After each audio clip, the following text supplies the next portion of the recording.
I'd like to reinstate that this debate is based on the premise that in the United States, national security concerns should outweigh privacy concerns. Most Americans like their privacy, as they should. It's a civil liberty of ours. But what happens when your life comes under threat? Which takes the back seat?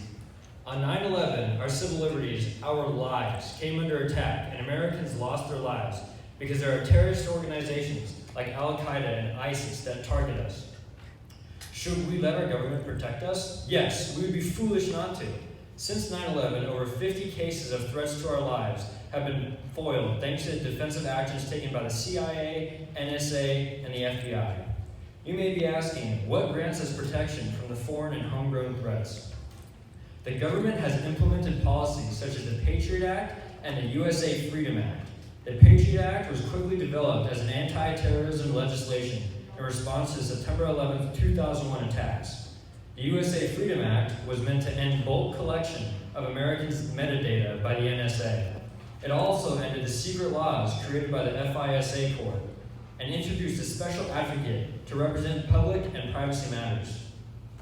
Our protection, our lives, take precedence over your privacy. We have no privacy as a nation if the nation is being destroyed. In short, you cannot enjoy your privacy if you're dead. Although people believe that their privacy and peace of mind is important, we need to realize that there's legislation made for our protection. On top of the Patriot Act, the USA Freedom Act helps prevent the Patriot Act from infringing on American civil liberties. When signed into law on June 2nd, 2015, it allows the government to track suspected foreign terrorists for 72 hours after they enter the United States. Without our life, we have no privacy. Now, we can stray a little further and talk about our peace of mind. After all, that is the basis of privacy, being in your bubble, being safe. Some may see privacy and protection as a gun on your head. Others may see it as the local police. In this sense, instead of having to worry about arming yourself and taking your own action in homegrown terrorist attacks, the government is doing it for you. They're the ones fishing through the evidence in order to weed out the possible terrorist attacks. If you're doing nothing wrong, you have nothing to worry about. With the government and our legal system, you can speak out if you believe your privacy is being invaded. One specific example was a man by the name of Deheran Barrett, August 2004. 7 members of a terrorist cell led by Deheran Barrett were arrested for plotting to attack the New York Stock Exchange and other financial institutions in New York.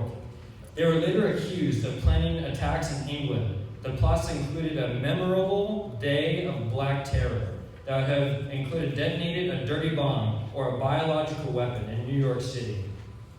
A July 2004 police raid on Barrett's house in Pakistan yielded a number of incriminating files on a laptop computer, including instructions for building car bombs.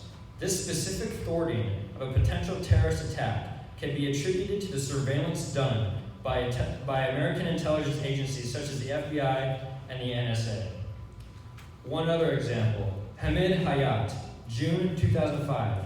Hamid, a Pakistani immigrant, was arrested in Lodi, California after allegedly lying to the FBI about his attendance at an Islamic terrorist training camp in Pakistan.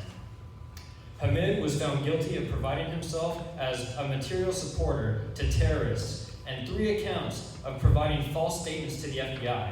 In interviews with the FBI, he stated that he specifically requested to come to the United States after receiving training in order to carry out jihad.